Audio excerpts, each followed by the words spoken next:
کیا تم خیال کرتے ہو کہ غار اور لوح والے ہماری نشانیوں میں سے عجیب تھے؟ جب وہ نوجوان غار میں جا رہے تو کہنے لگے کہ اے ہمارے پروردگار، ہم پر اپنے ہاں سے رحمت نازل فرما اور ہمارے کام میں درستی کے سامان مہیا کر۔ تو ہم نے غار میں کئی سال تک ان کے کانوں پر نیند کا پردہ ڈالے رکھا، یعنی ان کو سلائے رکھا۔ پھر ان کو جگا اٹھایا تاکہ معلوم کریں کہ جتنی مدت وہ غار میں رہے دونوں جماعتوں میں سے اس کی مقدار کس کو خوب یاد ہے۔ ہم ان کے حالات تم سے صحیح صحیح بیان کرتے ہیں۔ وہ کئی نوجوان تھے جو اپنے پروردگار پر ایمان لائے تھے، اور ہم نے ان کو اور زیادہ ہدایت دی تھی، اور ان کے دلوں کو مربوط یعنی مضبوط کر دیا۔ جب وہ اٹھ کھڑے ہوئے تو کہنے لگے کہ ہمارا پروردگار آسمانوں اور زمین کا مالک ہے، ہم اس کے سوا کسی کو معبود سمجھ کر نہ پکاریں گے۔ اگر ایسا کیا تو اس وقت ہم نے بے عقلی کی بات کی۔ ان ہماری قوم کے لوگوں نے اس کے سوا اور معبود بنا رکھے ہیں، بھلا یہ ان کے معبود ہونے پر کوئی کھلی دلیل کیوں نہیں لاتے؟ تو اس سے زیادہ کون ظالم ہے جو اللہ پر جھوٹ باندھے؟ اور جب تم نے ان مشرکوں سے اور جن کی یہ اللہ کے سوا عبادت کرتے ہیں ان سے کنارہ کر لیا ہے تو غار میں چل رہو، تمہارا پروردگار تمہارے لیے اپنی رحمت وسیع کر دے گا اور تمہارے کاموں میں آسانی کے سامان مہیا کرے گا۔ اور جب سورج نکلے تو تم دیکھو کہ دھوپ ان کے غار سے داہنی طرف سمٹ جائے، اور جب غروب ہو تو ان سے بائیں طرف کترا جائے، اور وہ اس غار کے کشادہ حصے میں تھے۔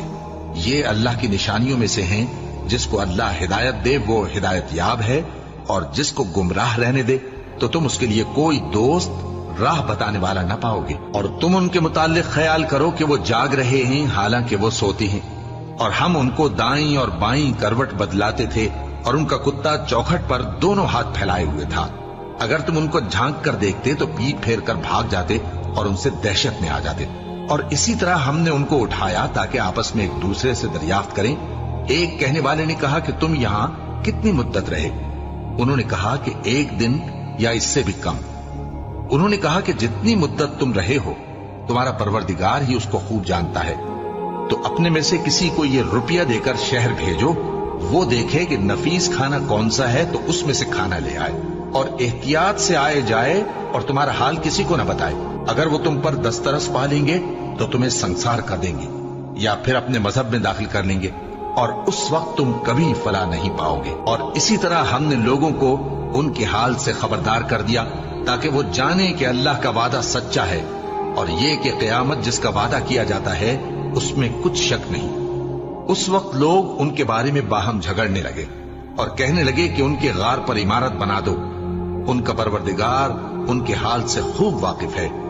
جو لوگ ان کے معاملے میں غلبہ رکھتے تھے وہ کہنے لگے کہ ہم ان کے غار پر مسجد بنائیں گے۔